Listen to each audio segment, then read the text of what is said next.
रजाई आई? ठीक है, ठीक है। गुड मॉर्निंग बच्चों। कहानी सुनना किस किस को अच्छा लगता है? घर पे कौन सुनाता है कहानी?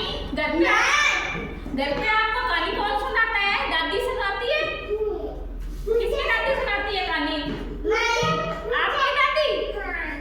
अच्छा, अच्छी लगती है आपको? ठीक है, तो मैं आपको रजाई वाली सुनाऊं कहानी?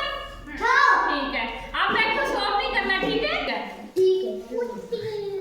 एक दिन हवा और सूरज आपस में बातें कर रहे थे। दोनों अपने आप को ताकतवर, हिम्मत वाला मान रहे थे और दोनों अपनी अपनी बात को सही मान रहे थे। कौन? सूरज और हवा। कौन? सूरज और निपला हवा।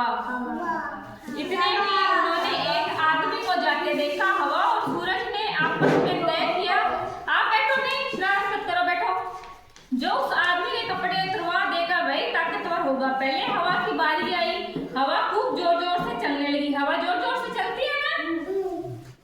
जैसे जैसे हवा तेज होती गई वह आदमी अपने कपड़े कसकर पकड़ता गया। आप बैठो, ऐसे क्या कर रहे हो? बैठो बैठो, ढंग से बैठो। वह आदमी अपने कपड़े कसकर पकड़ता गया जिससे उसके कपड़े उड़ने लगे।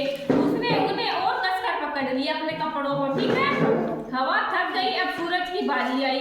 सूरज तेजी से चमकने लगा। धूप बहुत तेज हो गई। राइडर को धूप में गर्मी लगी। उसने सोचा कि कपड़े उतार कर कहीं छाया में बैठ जाए। गर्मी से राहत पाने के लिए उसने झट से अपने कपड़े उतार दिए। सूरज खुश और हवा सोचती रह गई। खाना अच्छी लगी कहानी आपको? अब आपको अमली और मटर का पौधा कहानी सुनाओ। किस किस को सुननी है? हाथ पर करो कहानी। वेरी गुड, ठीक है, आपको सुना रही मैं, ठीक है?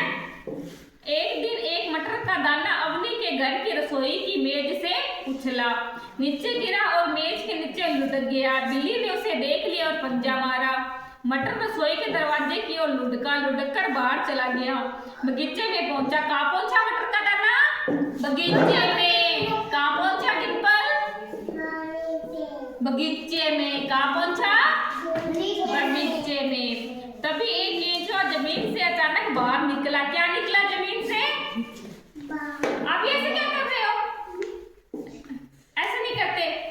अचानक बाहर निकला। उसने मटर का दाना देखा और अपनी गिल्ली मिट्टी के अंदर घुस गया। कौन घुस गया? केंचुआ। केंचुआ देखा आपने? होते हैं ना सबके घर पे मिट्टी में।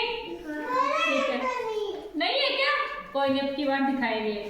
अब उस गिल्ली जमीन में एक सुराख बना लिया। किसने बना लिया? केंचुए ने ना। गिल्ली मिट्टी में एक सुराख बना लिया।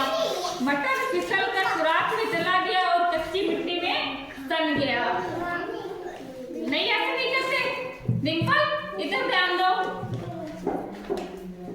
अब वह ठंडी मिट्टी के अंधेरे घर में आराम करने लगा। दिन बीते, बारिश हुई, मटर भीगा, वह फूला और फिर से फूला। बैठो, आप ऐसे क्या कर रहे हो? उसकी एक दुम निकल आई और सिर पर एक ताज। वो जमीन फाड़कर बाहर निकल आया और सूरज को छूने की कोशिश में वह बड़ा हो गया। कौन बड़ा हो गया? आप बताओ, शरारत कर रहे हैं ना? बताओ बताओ, कौन बड़ा हो गया? मटर का पौधा। ठीक है, फिर कुछ और बड़ा। एक दिन बगीचे में खेलते अवनी ने यह देखा। अम्मा देखो, वह बोली। अम्मा वहां आई तो दोनों मटर के पौधे को देखने लगी।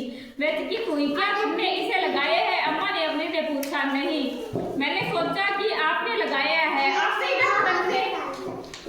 अपनी अम्मा से बोली। ये फिर कहाँ से आया? वे सोचने लगी, किसने इसे लगाया? आप और मैं जानते हैं ना किसने लगाया था? वो मटर अपने आप वहां से तेज से गिर के पार्क में चली गई थी। ठीक है, समझ में आ गई? ठीक है, वेरी गुड, क्लैपिंग करो।